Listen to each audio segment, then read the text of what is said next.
Credit card debt does not usually destroy your life in one big dramatic moment. Most of the time, it starts quietly, almost normally. You swipe once because there is an emergency, you swipe again because payday is still a few days away, then you swipe again because it feels easier than dealing with the stress of not having enough cash. At first, it does not feel dangerous.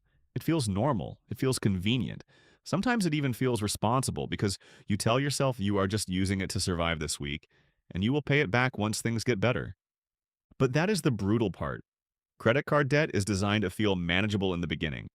The minimum payment looks small, the available limit makes you feel like you still have options, and the bank does not panic when you carry a balance. In fact, everything about the system makes it feel like you are still in control. But slowly, without you noticing, the debt starts taking space in your mind. You begin thinking about it before you sleep, checking due dates before payday, calculating which bill can wait, and feeling guilty every time you spend money on anything. The debt is no longer just a number on an app. It becomes a weight you carry every day. The first brutal truth nobody warns you about is that minimum payments are not designed to help you escape quickly. They are designed to keep you inside the system longer. When you pay the minimum, it gives you a temporary feeling of relief. You think, okay, at least I paid something. At least my account is still active. At least I avoided the worst consequences for now. And yes, paying the minimum is better than paying nothing. But if that is all you do, the balance barely moves. Most of your payment can disappear into interest, fees, and charges, while the original debt stays there, waiting for you again next month. This is why credit card debt feels so frustrating. You feel like you are trying, but the numbers do not seem to respect your effort. You pay, then the balance still looks almost the same. You sacrifice, but the progress feels invisible. You promise yourself you will pay more next time, but then life happens again. There is another bill, another emergency, another expense, another reason to delay the bigger payment. And before you know it, months have passed, maybe even years, and the card that once felt like a backup plan now feels like a monthly punishment. The second truth is that credit cards can make you feel richer than you actually are. This is one of the most dangerous psychological traps. When you have available credit, your brain can confuse access with affordability. You may not have the cash, but because the transaction goes through, it feels like you can afford it. You can order food, buy something online, cover a bill, pay for a subscription, book a trip, or handle an emergency. And because no money leaves your bank account right away, the pain is delayed. But delayed pain is still pain. It just arrives later with interest. That delay is what makes credit cards so powerful.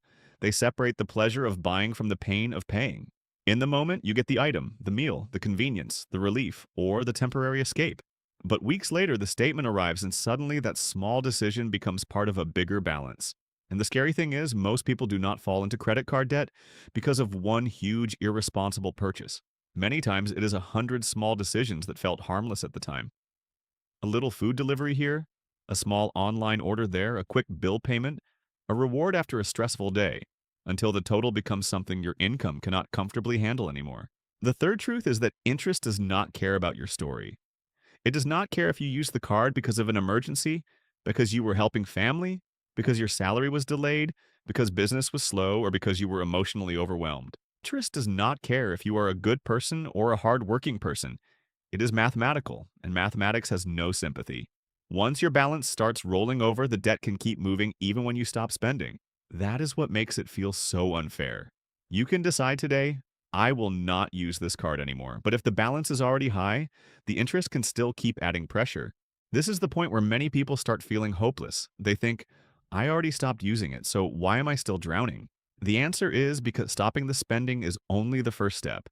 It stops the bleeding, but it does not heal the wound. If you have multiple cards, overdue balances, penalties, and minimum payments all happening at the same time, you need more than motivation. You need a system. Without a system, you will keep reacting to whatever feels most urgent. You will pay whoever is calling the most, whichever due date is closest, or whichever balance scares you the most. But that does not always mean you are making the best move. The fourth truth is that credit card debt makes you hide. You hide from statements, from calls, from emails, from banking apps, from your partner, from your family, and sometimes even from yourself. You avoid checking the balance because you already know it will hurt. You avoid opening reminders because you do not want another reason to feel anxious. You tell people you are okay, even when you are not, because explaining the truth feels embarrassing. And the more ashamed you feel, the more you isolate. But hiding gives the debt more power. The less you look at it, the bigger it becomes in your mind. This is where the emotional damage begins. Debt does not only affect your wallet, it affects your identity. You start feeling like you are irresponsible, you are behind in life, everyone else is doing better. You ruined your future. And when shame takes over, you stop thinking clearly. You may panic pay one debt and ignore another. You may promise extreme changes that you cannot maintain. You may get overwhelmed and do nothing at all, but here is what you need to understand. Shame will not pay your debt. Clarity will. Avoidance will not fix your situation. A plan will. Lastly, truth is that paying off credit card debt is not just about money. It is about rebuilding trust with yourself. Because when you have been stuck in debt for a long time, you do not only lose cash, you lose confidence in your own decisions. Every payday feels stressful because the money already has a destination before it even arrives. Every purchase feels guilty. Every bill feels personal. You may even start feeling like you cannot be trusted with money anymore. That is why recovery has to be emotional too. You need small wins because small wins remind you that you are not helpless. Now here's the practical recovery system. The first step is to stop guessing. Write everything down. Every card, every balance, every due date, every minimum payment, every overdue amount, and every interest rate if you know it. Do not do this to punish yourself.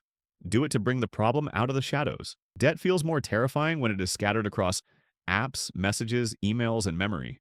Put it all in one place. The goal is not to feel good immediately. The goal is to finally see the truth clearly because you cannot fix what you refuse to face.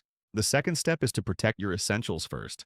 This means food, rent, utilities, transportation, work-related expenses, and anything that keeps your income alive. A lot of people make the mistake of throwing too much money at debt because they are panicking. Then a few days later, they have no cash left, and they use the credit card again to survive. That restarts the cycle.